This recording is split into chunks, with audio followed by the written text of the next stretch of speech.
I think voice मेरी आ रही होगी।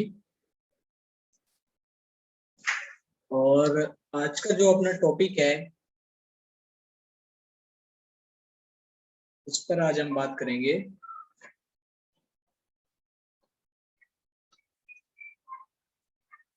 आज का जो अपना टॉपिक है वो है how to diagnose case taking in TCM. How to diagnose case taking in TCM, इस पर आज हम बात करेंगे। ठीक है, तो आइए मैं स्टार्ट क्लास करता हूँ और ये कैमरा ऑफ कर देता हूँ क्योंकि वॉइस का थोड़ा इशू रहता है।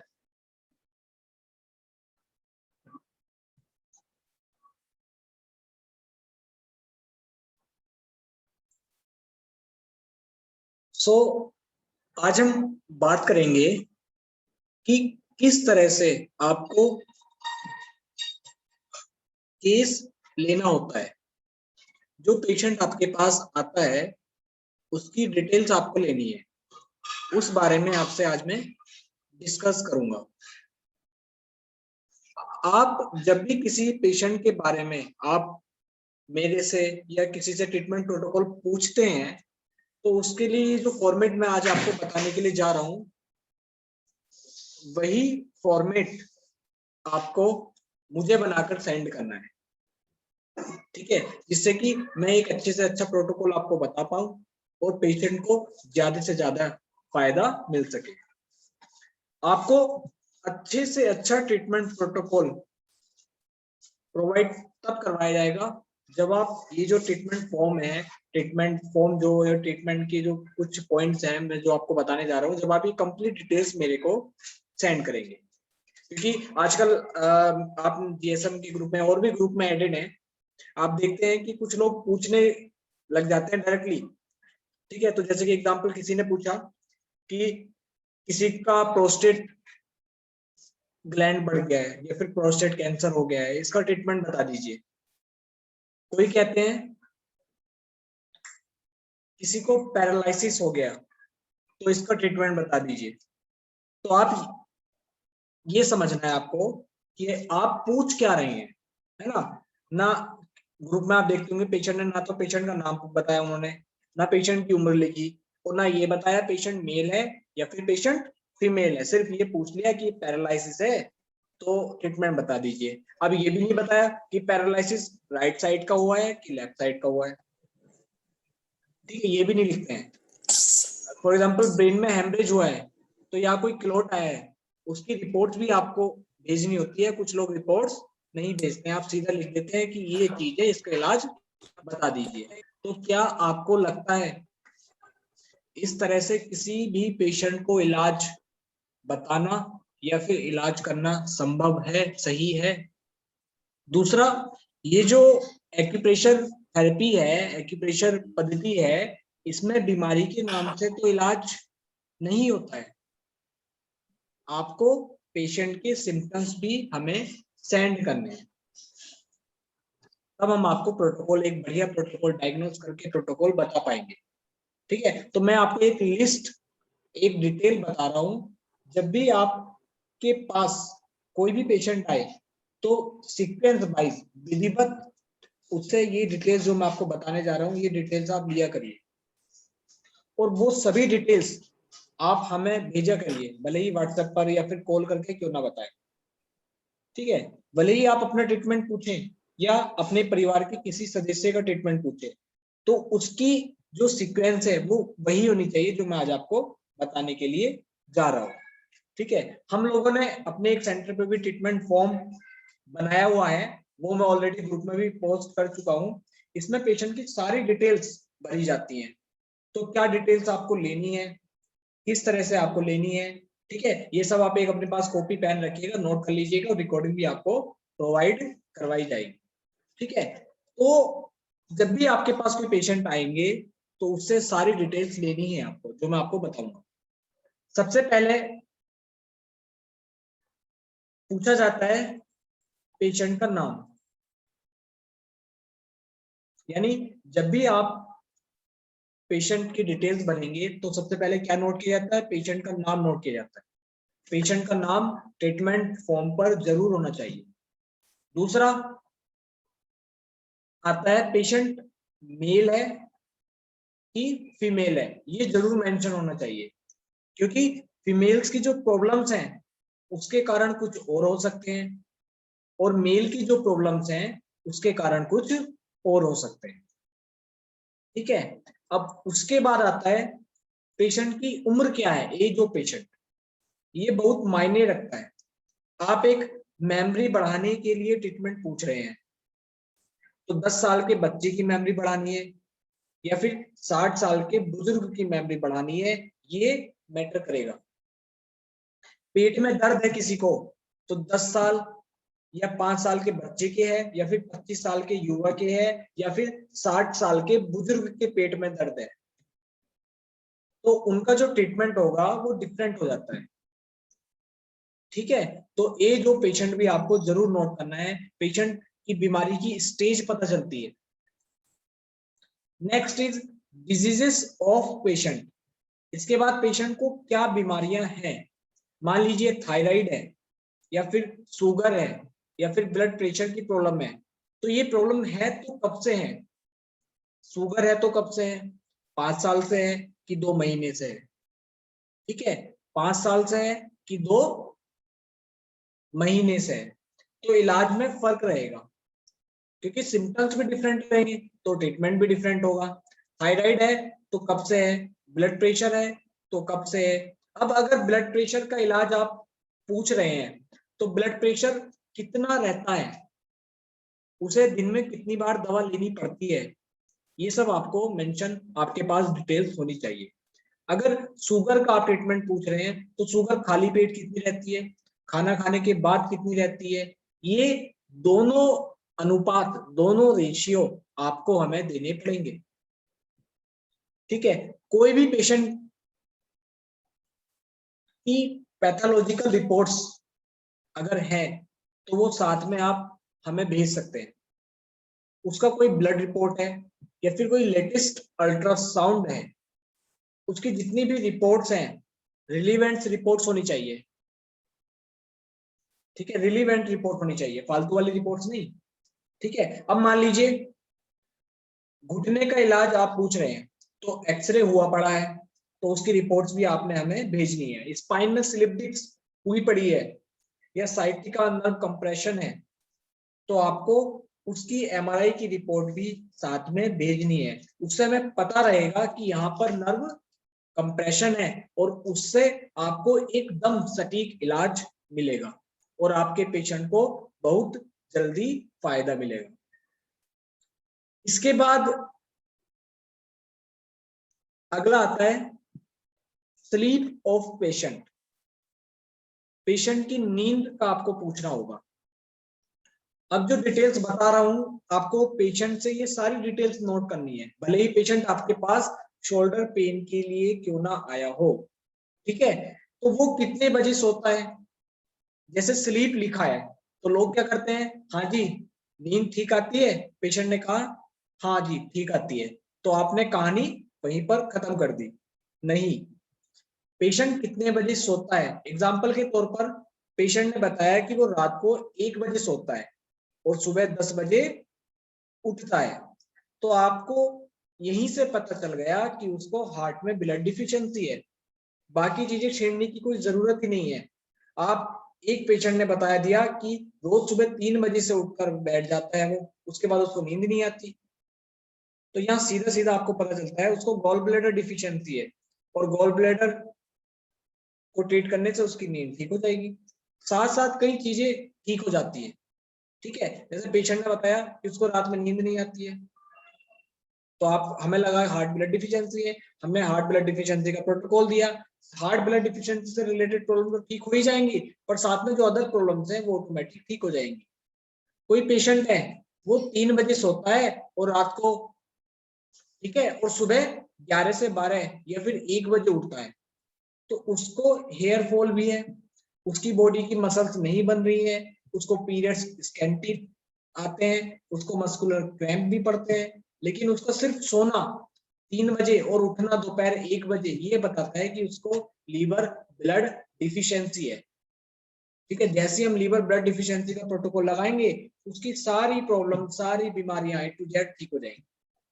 यानी स्लीप का पैटर्न नोट करना बहुत जरूरी है। एक पर्सन है, रात को सोता है, बार बार उठता है, अब बार बार उसकी नींद टूट रही है इसलिए वो उठ रहा है। बॉडी उसकी कैसी है, पतली है, हाथ पैर उसके कैसे रहते हैं, गर्म रहते हैं। ये बता रहा है कि उसको इनकी डिफिशियंसी है। उसकी इन डिफिशियंसी को ठीक करेंगे तो उसकी जो सारी बीमारियां हैं वो ठीक हो जाएंगी, सारी जो नींद है वो ठीक हो जाएगी। यानी एक पर्सन कितने बजे सो रहा है, कितने बजे उठता है और सोने के बाद उसे नींद कितनी अच्छी आती है, ये डिटेल्स आपको जरूर नोट करनी चाहिए।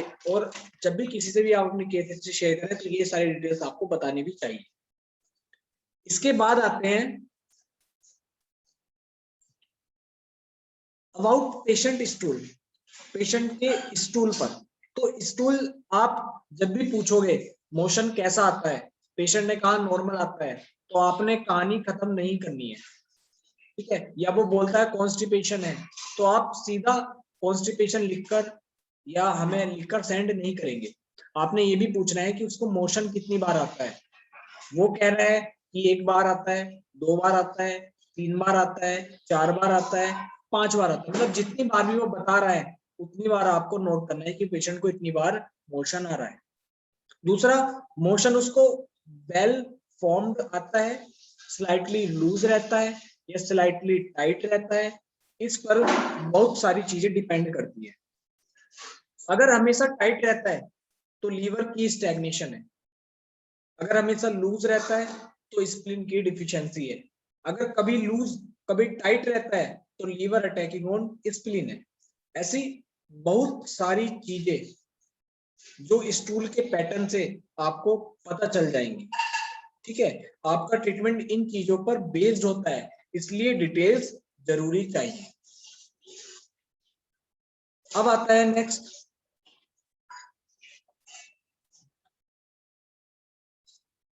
यूरिन के बारे में। अबाउट यूरिन, यूरिन पेशेंट से आपने पूछना है यूरिन कैसा आता है।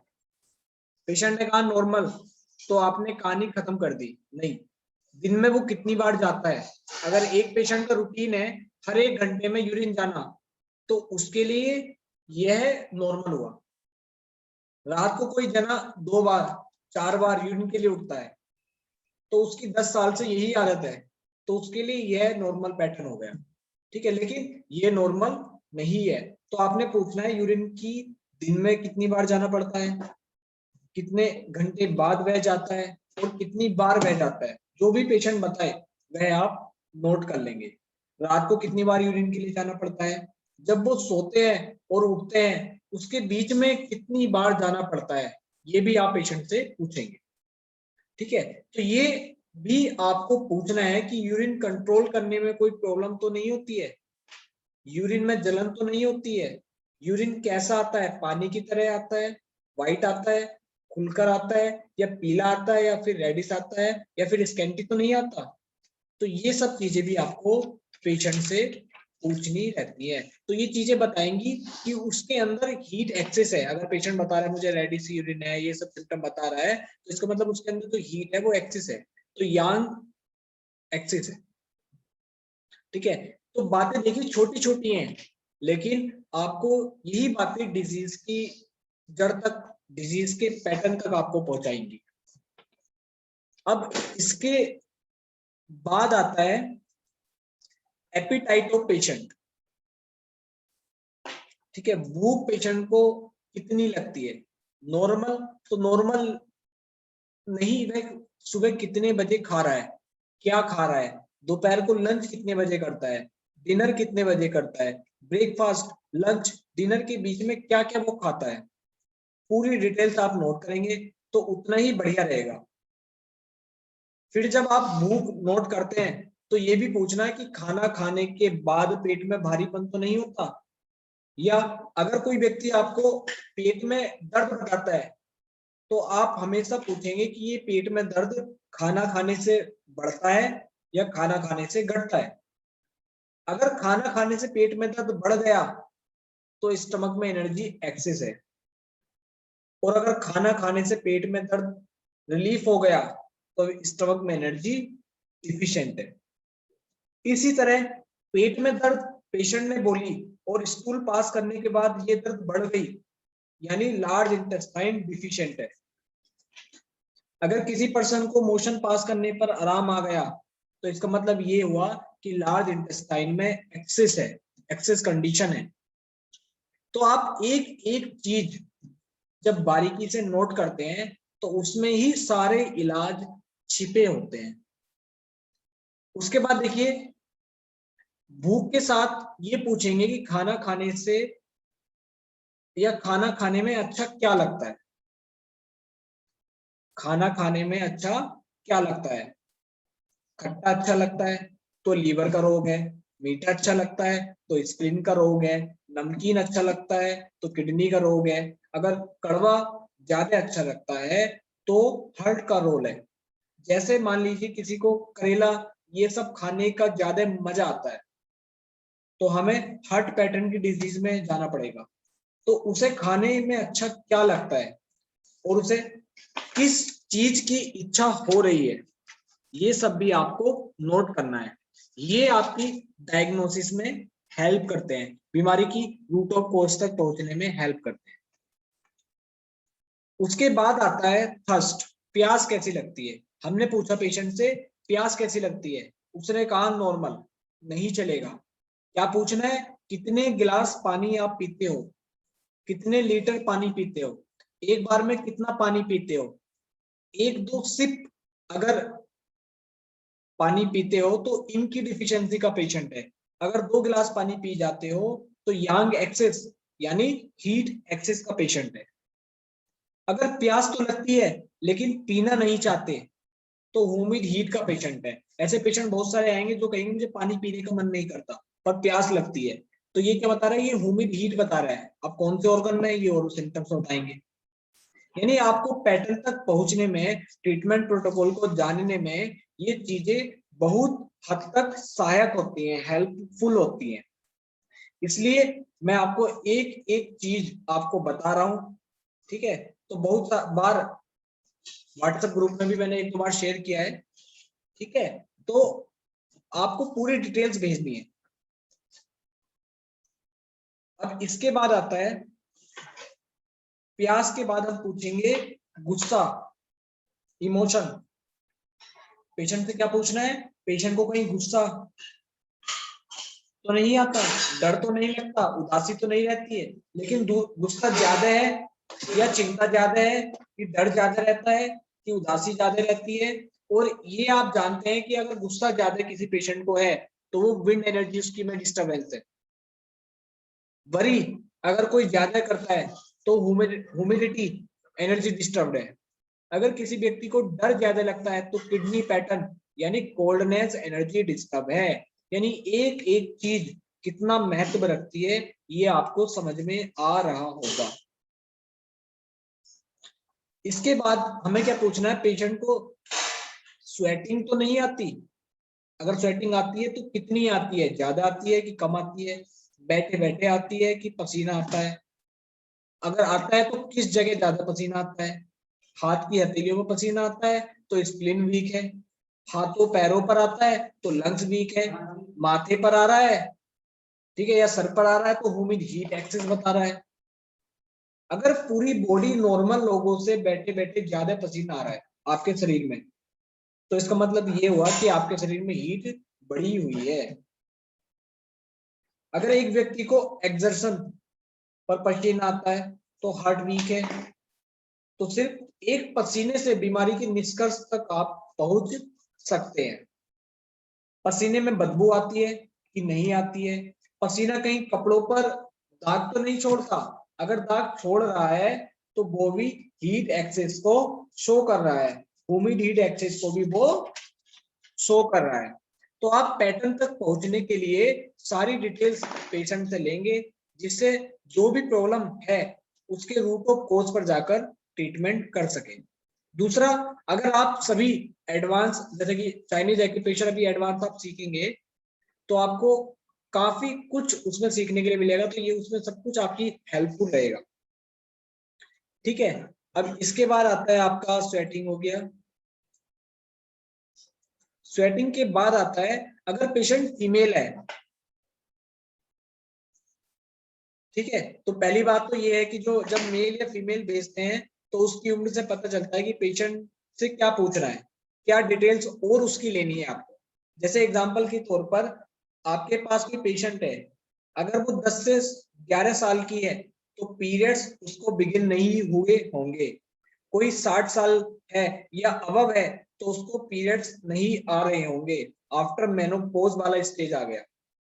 लेकिन जब 12 से 13 साल की बच्ची से लेकर 50 से 52 साल तक का भी कोई भी पेशेंट अगर आपके पास आता है और वो पेशेंट फीमेल है, तो आपको हमेशा पूछना है कि पीरियड्स अभी आ रहे हैं तो कितने टाइम पर आते हैं, कितने टाइम्स मीन्स साइकिल कितने टाइम का होता है, 20 दिन में आते हैं कि 25 दिन में आते हैं कि 28 दिन में आते हैं कि 32 दिन में आते हैं, ठीक है, या फिर किसी किसी को 40 दिन में भी आते हैं, कभी जल्दी आते हैं कभी लेट आते हैं। तो इससे भी बहुत सारी चीजें आपको पता चलती हैं। जैसे कि आपको पूछना है हेमोग्लोबिन कितना रहता है, कैल्शियम कितना रहता है, विटामिन डी, आयरन, ये सब कितना रहता है, ठीक है, क्योंकि इनकी कमी से भी पेनफुल पीरियड्स या फिर स्कैंटी पीरियड्स हो सकते हैं। जब भी पीरियड्स जल्दी आ रहे हो तो ज्यादातर केसेस में एक्सेस एनर्जी हो सकती है, लीवर हीट एक्सेस हो सकती है। पीरियड्स इरेगुलर हैं, मतलब कभी जल्दी कभी लेट आते हैं, तो ये लीवर की स्टैग्नेशन को बताते हैं। और अगर पीरियड हमेशा ही लेट आते हैं तो ये लीवर ब्लड स्टेसिस हो सकती है और लीवर ब्लड डिफिशियंसी भी हो सकती है। यानी इससे बहुत सारी चीजों का पता चलता है। पीरियड्स रहते कितने दिन के लिए है, 1 दिन के लिए, 2 दिन के लिए, 5 दिन के लिए, और पीरियड्स में फ्लो कितना रहता है, ठीक है। इसके बाद पीरियड्स आने से कितने दिन पहले पता चल जाता है कि पीरियड्स आने वाले हैं, यानी पीएमएस, प्री मेंस्ट्रुअल सिंड्रोम। जितने पहले से पीएमएस आएंगे उतने ही लीवर की स्टैग्नेशन और ब्लड स्टैग्नेशन के बारे में हमें बताएंगे। इसके बाद पीरियड्स के टाइम में पेन तो नहीं होता, डिस्मेनोरिया तो नहीं है, कहीं पीरियड्स के बाद उसे पेन या डिस्कम्फर्ट तो नहीं रहता, पीरियड्स में कहीं क्लोट तो नहीं आ रहे हैं, अगर क्लोट आ रहे हैं तो वो लाल रंग के हैं, गाढ़े लाल रंग के हैं कि नीले रंग के हैं या फिर काले रंग के हैं, ये मैटर करेगा। इससे पता चलता है कि आपके शरीर में लीवर की स्टैग्नेशन या फिर ब्लड स्टेसिस है या फिर हीट है, इन सब की जानकारी आपको मिल जाती है। पीरियड्स की बात के बाद आप और नोट करेंगे कहीं उसको लुकोरिया की प्रॉब्लम तो नहीं। तो लुकोरिया है तो ट्रांसी व्हाइट है या फिर मिल्की व्हाइट है या फिर येलो कलर का है या फिर स्मेल के साथ डिस्चार्ज होता है, ठीक है। ट्रांसी व्हाइट है तो किडनी की या फिर किडनी यांग डिफिशियंसी को बताता है, मिल्की व्हाइट है तो स्प्लिन की या फिर स्प्लिन यांग डिफिशियंसी को बताता है, और अगर स्मेल के साथ येलो डिस्चार्ज है तो वह humid heat in lower Barmer या फिर humid heat in genital organ को बताता है। तो इस तरह से भी आप पैटर्न डिसाइड कर पाते हैं और पेशेंट का रूट से ट्रीटमेंट हो जाता है और बाकी सारे सिम्टम्स गायब हो जाते हैं जो आप अदर सिम्टम्स के बारे में जानना चाह रहे होंगे, ठीक है। तो ये पीरियड से रिलेटेड डिसऑर्डर्स की जानकारी होनी जरूरी है, क्योंकि जब पेशेंट आपके पास फीमेल आए तो आपको ये डिटेल्स पेशेंट से जरूर लेनी चाहिए, ठीक है। इसके बाद आता है एक पेशेंट की जीभ, या तो आप खुद मुआयना करके बताइए कि वो पतली है या फिर स्वेलन है, उस पर कोटिंग है तो किस रंग की कोटिंग है, उसके बाद उस पर मॉइस्चर कितना रहता है, कहीं टंग ड्राई तो नहीं है, ओवरली वेट तो नहीं है, गीली तो नहीं है, टंग ड्राई है या ओवरली वेट है, टंग कांप तो नहीं रही है, ठीक है। या फिर आप ऐसा कीजिए 5 से 10 सेकंड की वीडियो बनाकर आप हमें भेज सकते हैं और साथ में उसकी पिक भेज दीजिए, क्योंकि टंग डायग्नोसिस अपने आप में इंपॉर्टेंट रोल प्ले करता है बीमारी की रूट ऑफ कॉज को फाइंड आउट करने में। आप पेशेंट की ये सारी डिटेल्स ले रहे हैं, ठीक है, पेशेंट ने बताया मुझे लूज मोशन है, वीकनेस है, ठीक है, और एक्सेस सलाइवा बनता है और सारे कमजोरी वगैरह बता रहे हैं, टायर्डनेस लगती है, ठीक है। तो आपको लगता है कि उसके स्प्लीन में की डिफिशियंसी है। अब इसकी कंफर्मेशन कैसे करें? तो कंफर्मेशन आप टंग पर जाकर स्प्लीन वाली एरिया में कर सकते हैं। ये टंग डायग्नोसिस जो चैप्टर है वो आपको अगले सेमेस्टर में पढ़ाया जाएगा, अगले सेमेस्टर में, तो आप उसको ध्यान से पढ़िएगा, ठीक है। और जैसे कि आप टीसीएम प्रैक्टिस कर रहे हैं या फिर अभी धीरे धीरे सीख रहे हैं, तो आप ये सारी डिटेल्स अपने पेशेंट से जरूर लीजिए, ठीक है। ये आपकी डायग्नोसिस में, ट्रीटमेंट में काफी हद तक हेल्प करती है। जैसे डायबिटीज भी है, तो उसमें आप एक चीज जरूर नोट करें कि जब उनकी शुगर का पता चला था तो उनको प्यास ज्यादा लगती थी, तो अपर टाइप डायबिटीज है। उनको भूख ज्यादा लगती थी तो मिडिल टाइप ऑफ डायबिटीज है। उनको यूरिन बहुत ज्यादा आता था तो लोअर टाइप ऑफ डायबिटीज है, ठीक है। तो ये भी डायग्नोसिस में आपकी मदद करते हैं। आप पेशेंट का सटीक उपचार कर सकते हैं, उसे बहुत जल्दी और बहुत ज्यादा फायदा पहुंचा सकते हैं अगर आप उसका सटीक पैटर्न तक पहुंच जाए तो, ठीक है। तो आज की क्लास में बस इतना ही हम बात करेंगे। उम्मीद करता हूं कि जब भी आप कोई केस लेंगे तो ये सारी डिटेल्स पेशेंट से आप जरूर नोट करेंगे, ताकि आप तुरंत उसके अंजाम तक पहुंच जाएं और उसे क्या इलाज देना है ये समझ जाएं। दूसरा, अगर आप मेरे से भी ट्रीटमेंट ले रहे हैं या फिर हमारे जेएसएम एक्यूप्रेशर में हमसे डिस्कस कर रहे हैं, तो पेशेंट को क्या इलाज दिया जाए, तो उसके लिए आपको ये सारी डिटेल्स हमें सेंड करनी जरूरी है, ठीक है। देखिए, अगर राइट शोल्डर फ्रोजन हो गया, आपने एक पेशेंट की डिटेल भेजी, तो उस डिटेल में पता चलता है कि अगर लीवर फैटी है तो हो सकता है राइट शोल्डर में पेन हो। अगर आप जनरल से फिंगर्स के जॉइंट्स पर ट्रीटमेंट देते रहेंगे तो हो सकता है उसको आराम मिले भी और नहीं भी। लोग सोचते हैं कि छोटी सी ट्रीटमेंट के लिए हम इतना सारा डिटेल्स क्यों भरें। जैसे कि किसी को नी पेन है, जनरली आप ज्वाइंट पर जाकर उसको मेथी की पट्टी लगा देंगे, ठीक है। आप सीधा सवाल जैसे ग्रुप में डाल देते हैं कि नी पेन है, इसका इलाज बता दीजिए। पर नी पेन है क्यों, इसका अगर हम पता करें तब अगर हम इलाज करेंगे तो वो हमारे लिए बेनिफिशियल रहेगा। तो ये मैंने आज आपको कुछ डायग्नोसिस के स्टेप्स बताए। ये जो फॉर्म है ये हमारे सेंटर पे भी अवेलेबल रहता है। पूरा सेंटर पे एक ट्रीटमेंट फॉर्म होता है, उस सारी डिटेल्स हम पेशेंट से लेते हैं जब पेशेंट हमारे पास फर्स्ट डे आते हैं, और उस डिटेल्स के आधार पर ही हम प्रोटोकॉल प्रिपेयर करते हैं। और जो प्रोटोकॉल है वो 100% सक्सेस रहता है, ठीक है। आई होप आज की आपकी क्लास आपको समझ में आई हो। और मैं ट्रीटमेंट फॉर्म और ये पीपीटी भी ग्रुप में शेयर कर दूंगा। किसी भी कुछ क्वेरी हो तो आप ग्रुप में मेंशन कर सकते हैं, ठीक है। तो